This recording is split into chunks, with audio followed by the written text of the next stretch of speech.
అప్పుడప్పుడు మీ అమ్మగారు మీ నాన్నగారు మీ మంచి కోసం మీకు మంచి జరగడం కోసం ఇలా అంటూ ఉంటారు. తనకి దిష్టి తగిలింది, తనకి దిష్టి తీయండి అని. అది చెయ్యొద్దు, నీకు దిష్టి తగులుతుంది, అలా అలంకరించుకోకు, అది వేసుకోకు, ఎక్కువ దిష్టి తగులుతుంది. కొందరు ఈ దిష్టికి ఉపచారాలు చేస్తూ ఉంటారు. అగ్నితో దిష్టి తీస్తూ ఉంటారు. దిష్టి పోవటానికి కాలుకు తాడు కడతారు, నల్లటి చుక్క పెడతారు, ఏమేం చేయాలని చేస్తారు. అంతా మంచికే. కానీ ఈ విషయాలు వేటిని నేను నమ్మను.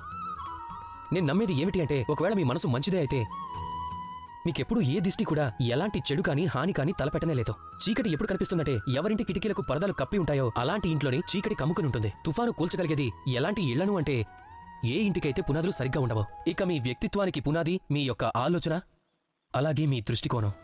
ఒకే సంఘటనని ఒకే స్థలంలో ఒకే స్థితిలో మీరు మంచిదిగానూ చూడగలుగుతారు, అలాగే చెడ్డదిగానూ చూడగలుగుతారు. నిర్ణయం మీదే.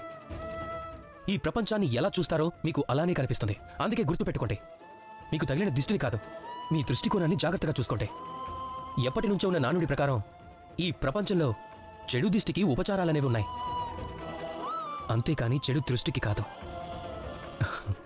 అందరూ ప్రేమతో చెప్పండి, రాధాకృష్ణ.